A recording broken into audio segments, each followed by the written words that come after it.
Here's what they don't tell you about working in elite private hospitals. The fancier the facility, the harder it is to admit when you're wrong.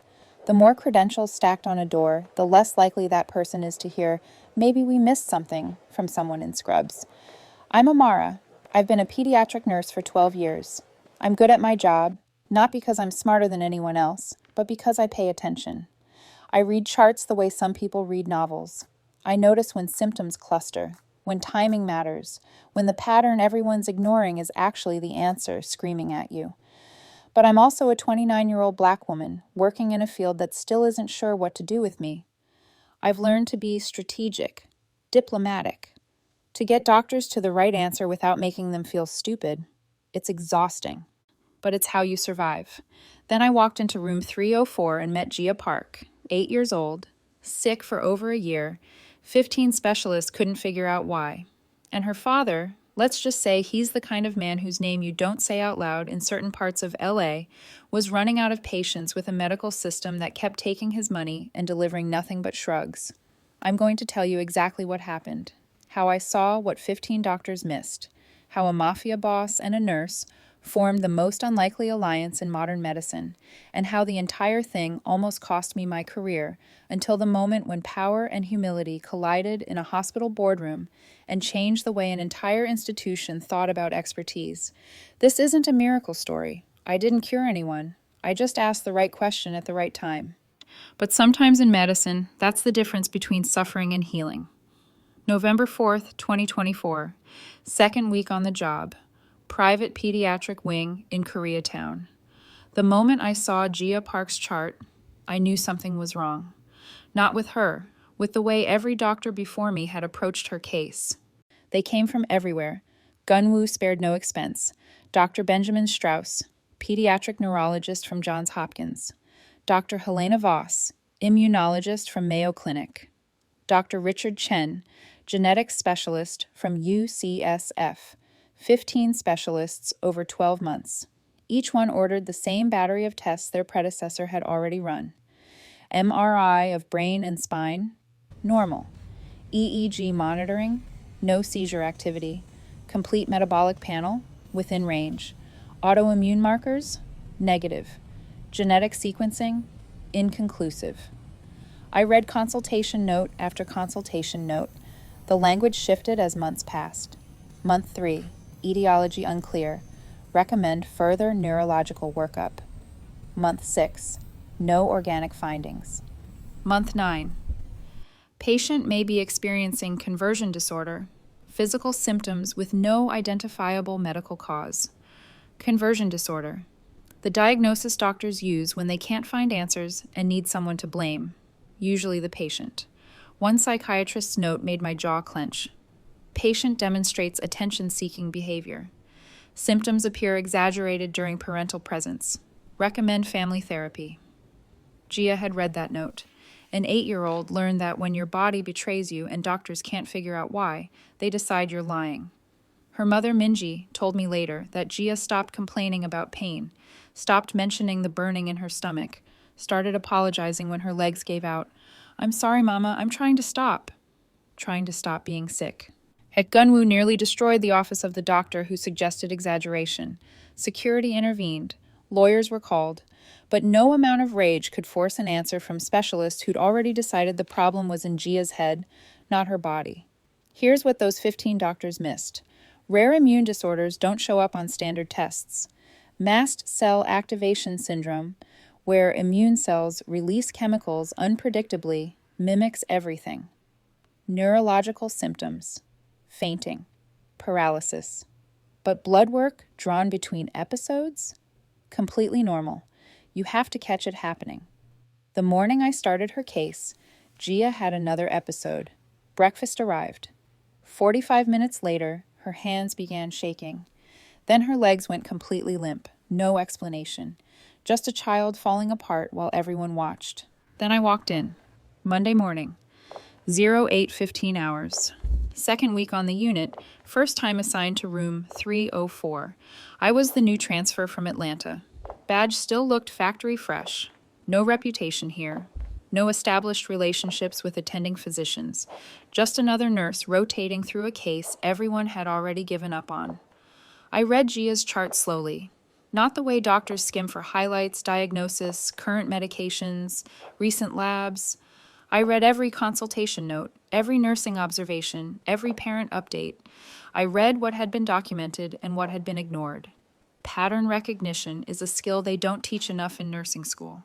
You develop it by paying attention, by reading hundreds of charts and noticing what repeats. Gia's episodes weren't random. Annette, November 12th. Tremors at 0830.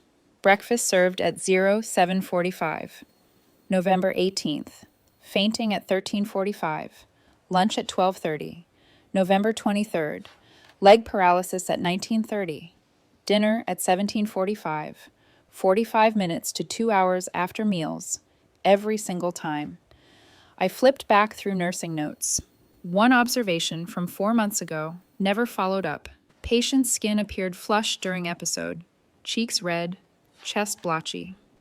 Another note from 6 months back, pulse elevated to 142 during tremor event, returned to baseline after episode resolved.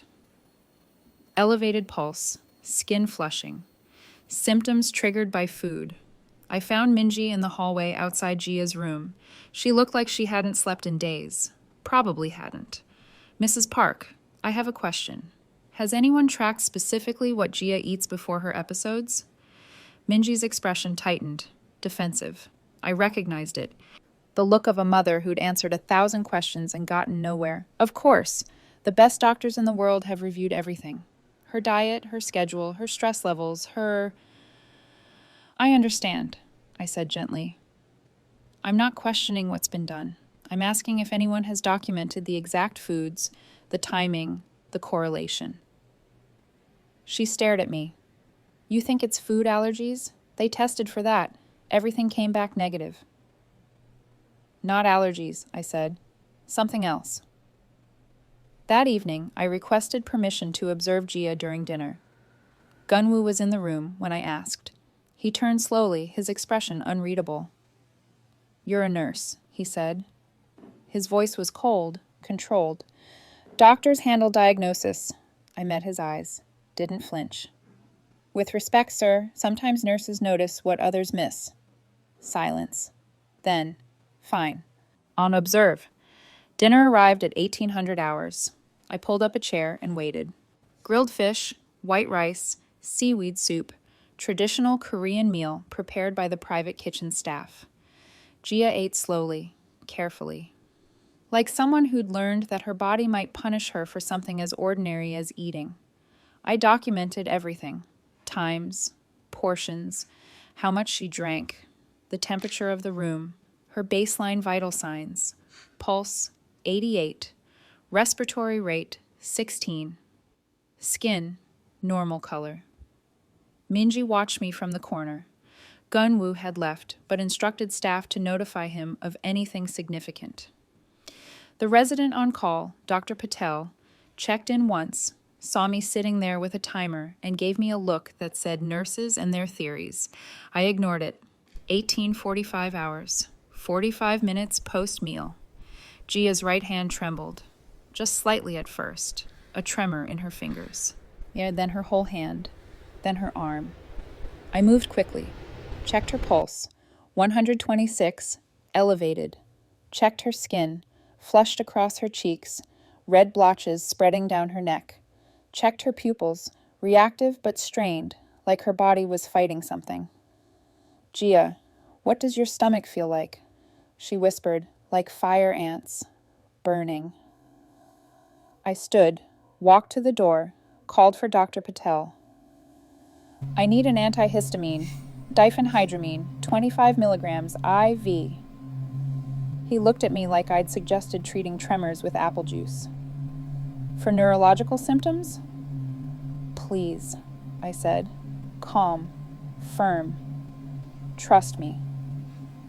He hesitated, looked at Gia, whose entire upper body was shaking now. Minji had stood up, panic rising in her eyes. Just do it, I said quietly. He ordered it. The floor nurse administered it through Gia's IV 1852 hours. We waited. 19:02 hours. 10 minutes post-antihistamine. The tremors began to ease. 19:12 hours. 20 minutes post-antihistamine. Gia's hands were still. Her pulse had dropped to 98. The flushing had faded. The room was completely silent. Minji stood slowly, one hand covering her mouth. Dr. Patel stared at the monitor like it had personally betrayed him. I pulled out my phone, texted the charge nurse, "Get Gun-woo, now." When he arrived 15 minutes later, I was already writing my notes.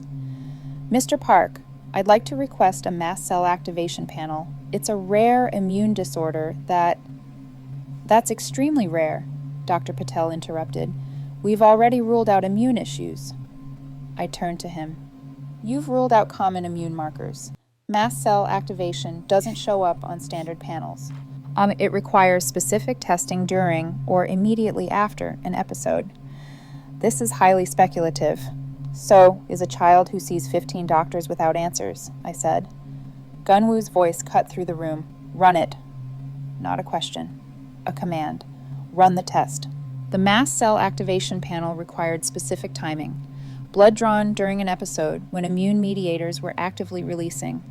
Then baseline samples for comparison. We waited for the next episode. It came 2 days later. 14:20 hours.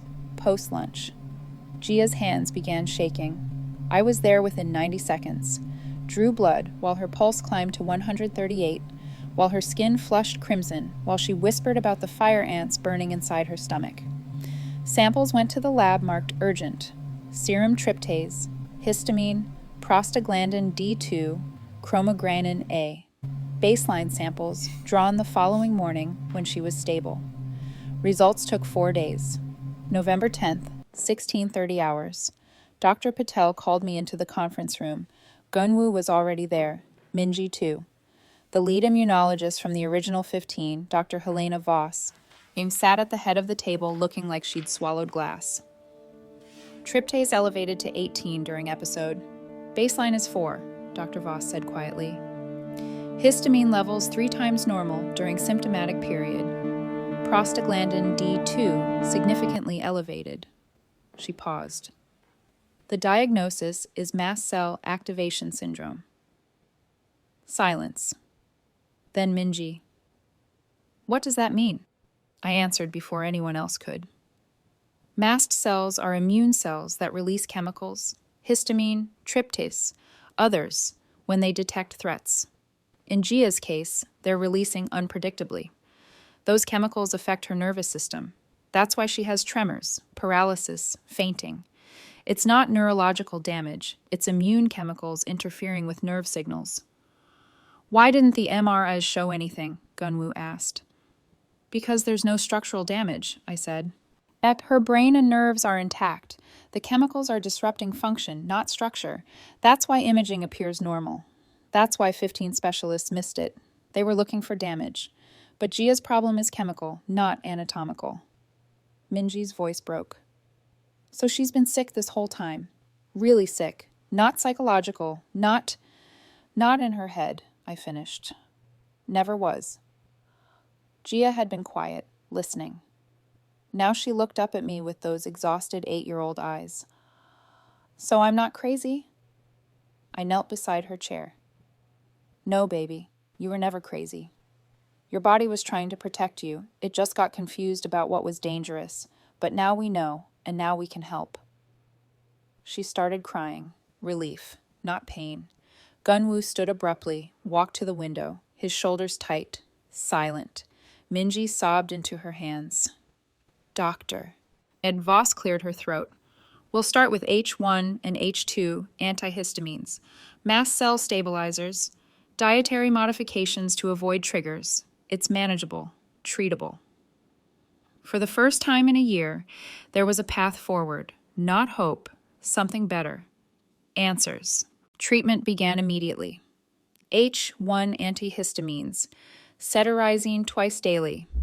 H2 blockers, famotidine. Mast cell stabilizers, cromolyn sodium before meals. Dietary elimination. Histamine-rich foods removed.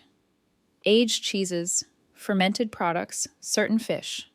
I monitored every meal, documented every response, adjusted dosing with Dr. Voss. Week 1, episodes decreased from daily to every 3 days. Week 2, tremors milder, recovery faster. Week 3, no paralysis events. Week 4, Gia asked if she could try standing. Minji called me to the room. I arrived to find Gia sitting on the edge of her bed, legs dangling. She'd been using a wheelchair for 6 months. Physical therapy twice weekly just to maintain muscle tone. I want to try, she said. I positioned myself on one side, Minji on the other. Gia planted her feet, pushed up, and her legs shook, not from mast cells this time, but from disuse, from muscles remembering how to bear weight. She stood. 5 seconds, 10, 15. Then she took a step. Minji started crying. Gunwoo, standing in the doorway, turned away sharply, his jaw tight, shoulders rigid, control maintained, but barely. Gia took another step. By week 8, she walked the hallway without assistance. By week 12, she was discharged. But while Gia recovered, the hospital fractured. Dr. Benjamin Strauss, the senior neurologist from Hopkins, refused to sign off on the final case summary. Misdiagnosis implies negligence, he told administration. His reputation had 15 years of credentials behind it. Mine had a badge that still looked new. Administration called risk management. Lawyers reviewed documentation. It quietly suggested the discharge summary avoid language like missed diagnosis or overlooked findings. The staff whispered, some with admiration, most with discomfort. The nurse who embarrassed 15 specialists, the nurse who didn't know her place, the nurse who got lucky. I ignored it, documented everything, submitted a proposal to the chief nursing officer, implement interdisciplinary diagnostic rounds, require nursing observations in complex cases, create protocols where clinical hierarchy doesn't silence critical information. It went nowhere, but Gia was walking. That mattered more than politics. 3 weeks post-discharge, I received a message. Mr. Park requests a private meeting. His office, 1900 hours, address attached. The charge nurse looked worried when she gave me the note. You don't have to go, she said quietly. Yeah, I know. People don't say no to him. I know that too. I went anyway. The office was in a building downtown, 20th floor, glass walls overlooking the city. Security nodded me through like they'd been expecting me. Gunwoo sat behind a desk that probably cost more than my car. Sit, he said. I sat. You embarrassed some powerful people. I wasn't trying to. You could have demanded recognition, credit, money. I just wanted her better. He leaned back, studying me. You know who I am? Yes. And you're not afraid? I paused, chose my words carefully. I'm a nurse. I'm more afraid of ignoring a patient than I am of a powerful man.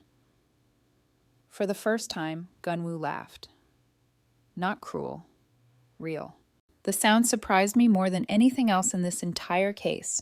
A man known for control, for calculated responses, for power that never showed weakness, laughing.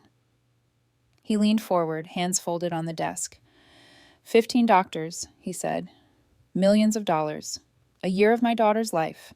And a nurse with a 2-week-old badge solved it by paying attention. I had an advantage, I said. I read what they documented, saw the pattern they missed because they were looking at individual moments instead of the timeline. That's called competence. Why didn't they have it? I considered lying, being diplomatic, protecting the hierarchy that had already tried to bury my findings. But Gunwoo hadn't brought me here for diplomacy. Because they stopped listening, I said, to Gia, to her body, and to the data that didn't fit their initial assumptions.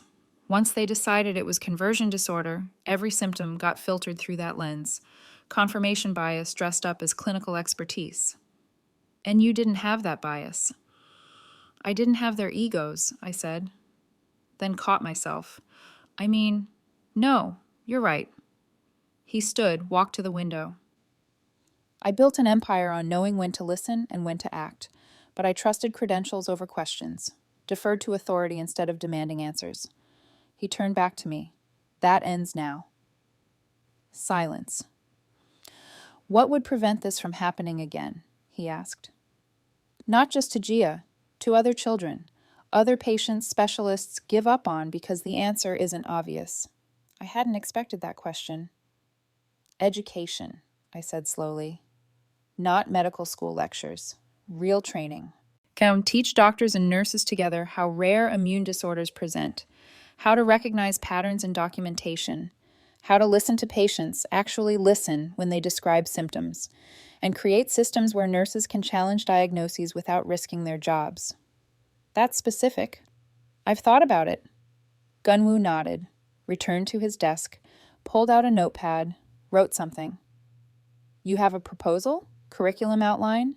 Budget estimate? What? I'm funding it, a training program, diagnostic education focusing on overlooked disorders, interdisciplinary.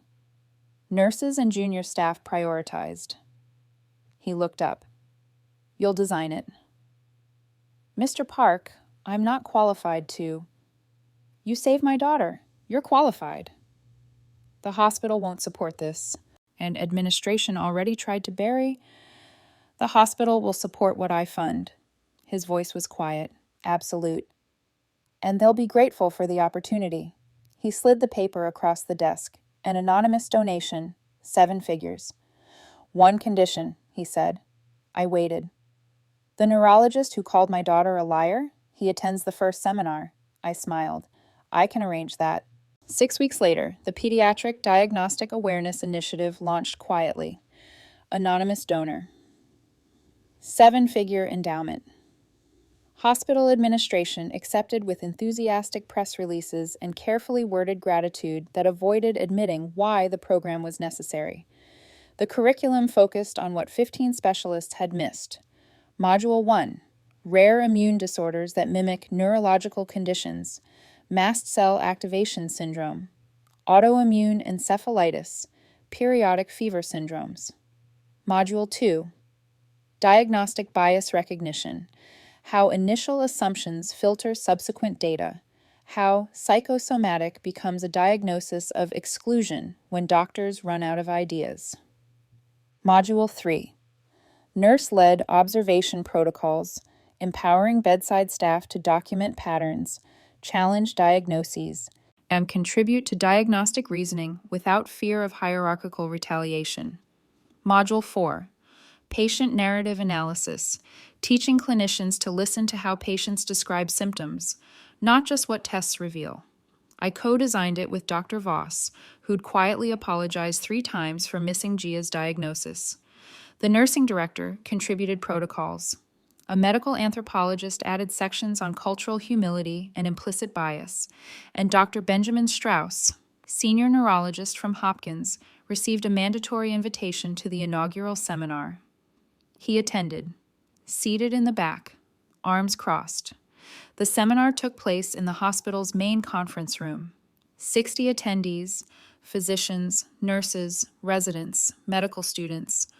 I presented Gia's case, showed the timeline, the documentation.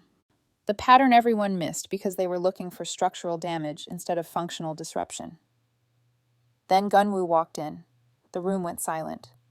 Everyone knew who funded the wing. Some knew what he was beyond that, but no one expected him at a medical education seminar. He walked to the front, stood beside me. I want to say something, he began. His voice carried easily. Command embedded in every syllable. Power does not make you intelligent. Money does not buy competence.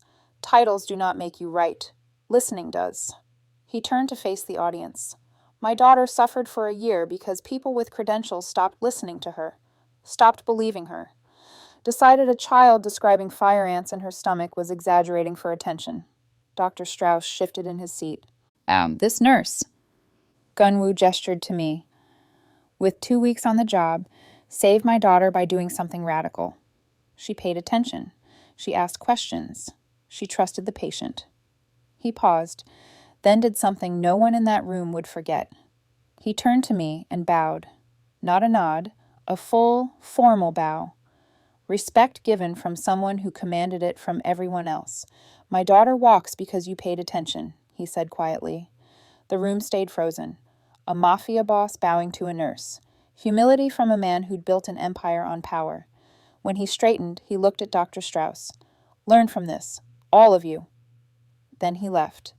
The silence lasted 10 seconds before someone started clapping. 6 months later, Gia walked into my office for a routine follow-up. No wheelchair, no tremors, no episodes in 14 weeks. She wore a school uniform, navy jumper, white shirt, backpack covered in stickers.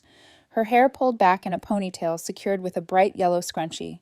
She looked like what she was, a 9-year-old girl living a normal life. Minji followed behind her, carrying paperwork. Gunwoo came last, quieter now than he'd been a year ago.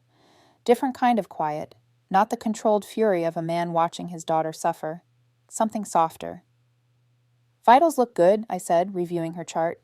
Weight stable? No new symptoms? None, Minji said. She's been perfect. I'm not perfect, Mama, Gia corrected. I got a B in math. You're perfect to me. Gia rolled her eyes with the exasperation only a 9-year-old can muster. Then she reached into her backpack and pulled out a folded piece of paper. I made this for you. She handed it to me. I unfolded it carefully. A drawing. Crayon and colored pencil. A figure in blue scrubs, stethoscope around her neck, standing tall. Not flying, not wearing a cape, just standing. But the way Gia had drawn it, bold lines, bright colors, a smile on the figure's face, made it clear what she'd intended. A superhero. Written at the bottom in careful print. You believed me when no one else did. I looked up. Gia was watching me with those eyes that had seen too much suffering but were finally clear. You believed me, she said softly. I knelt down so we were eye level. Always believe the patient. And Gia, always. When you grow up, whatever you do, remember that. People know their own bodies. They know when something's wrong. The trick isn't having all the answers, it's listening to the questions. She hugged me, quick, tight, then pulled back like she was embarrassed. Gunwoo stepped forward, extended his hand. I shook it. The program's expanding, he said. 7 hospitals nationally, medical schools requesting the curriculum, nursing programs using it as case study material. That's because of Gia, I said. She taught everyone what happens when we stop listening. No, he said quietly.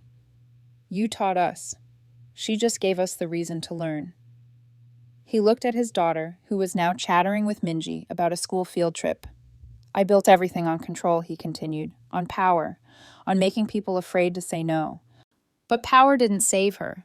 Attention did. Humility did. Someone willing to look at what everyone else dismissed. He paused. I thought I understood strength. I didn't. Minji called from the doorway. We should go. Traffic to the school play. Gia waved. Bye, Miss Amara. Bye, superhero. She grinned and ran out. Gunwoo lingered a moment. Thank you, he said, for everything you gave back to us. Then he left. I looked down at the drawing again. A superhero with a stethoscope. No cape needed, just someone who listened.